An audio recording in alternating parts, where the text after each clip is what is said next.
É, Boa noite, professor.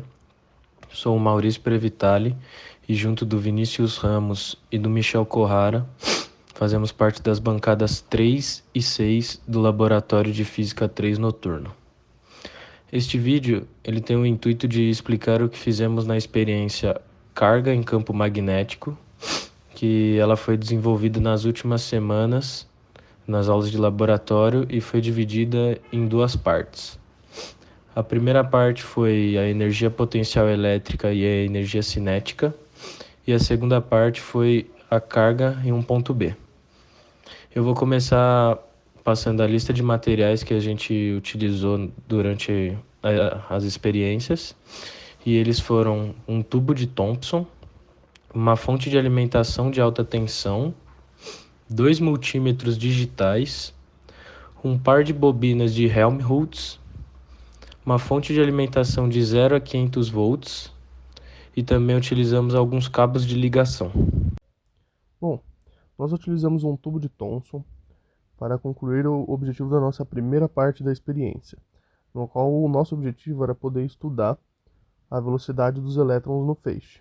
Para atingir esse objetivo, a gente foi atrás primeiro do efeito térmico, que é uma maneira de produzir esses elétrons livres, conforme a gente variava a tensão. A aceleração do elétron aumentava também, ela variava conforme a gente variava o nosso potencial de tensão, de volt.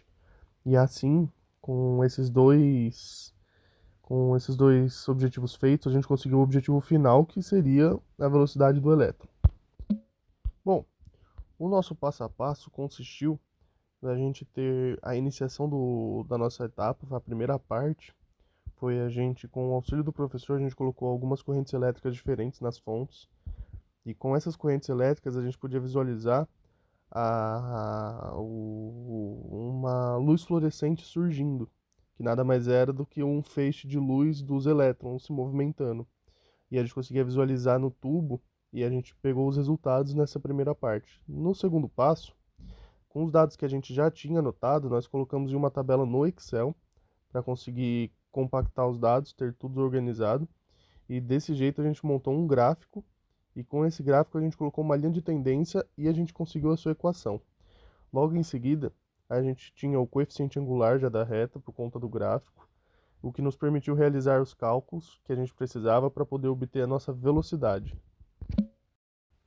Com os dados que obtivemos no slide anterior, com o experimento, a gente conseguiu organizá-lo eles na tabela, onde a gente conseguiu observar que, conforme a corrente aumenta, a tensão entre as placas também aumentava, e tanto o campo eletromagnético quanto o campo magnético também aumentavam, gerando o gráfico abaixo, onde a gente conseguiu ver que formou quase uma reta com uma linha de tendência, e a gente obteve o nosso coeficiente angular da equação dessa reta.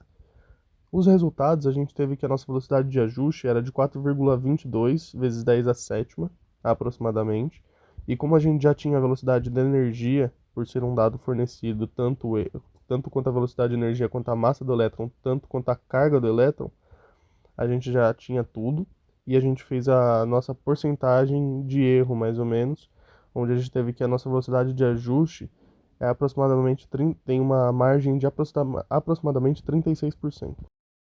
Na segunda parte da experiência, devemos lembrar que força magnética era a única força atuante na carga. Assim, podemos dizer que a velocidade é sempre perpendicular. Assim, chegamos na fórmula.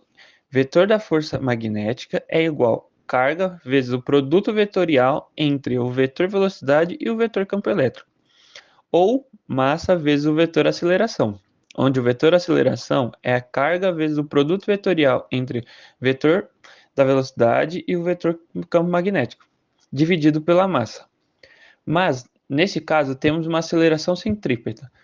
Então, nossa força magnética é igual a massa vezes velocidade ao quadrado sobre raio, onde o m é a massa da partícula e o raio é o raio da curvatura. E o nosso objetivo era descobrir esse raio. Deixávamos a corrente fixa em 0,3 amperes e mudávamos nosso VA, assim o feixe de luz fazia uma inclinação para descobrirmos a nossa distância h. Esse passo foi repetido para 7 VA diferentes. Com os valores anotados, começávamos a fazer os cálculos para obter o campo magnético, a velocidade e o raio. Após isso, fazíamos um gráfico do raio em função da velocidade. E assim, com a equação da reta, podemos fazer o cálculo e chegar nos nossos resultados. Utilizando nosso coeficiente angular da reta para obter nosso E sobre M de ajuste, que deu igual a 1,8 vezes 10 elevado a 11 coulombs por quilograma, obtivemos um erro percentual baixo, igual a 4,54%. Concluímos que obtivemos resultados satisfatórios. Levando em comparação os valores teóricos, devemos levar em conta os fatores externos e o equipamento utilizado. Conseguimos calcular a velocidade do elétron no feixe e também definimos o raio da trajetória do elétron, em função da velocidade de lançamento, como dito anteriormente nos nossos objetivos.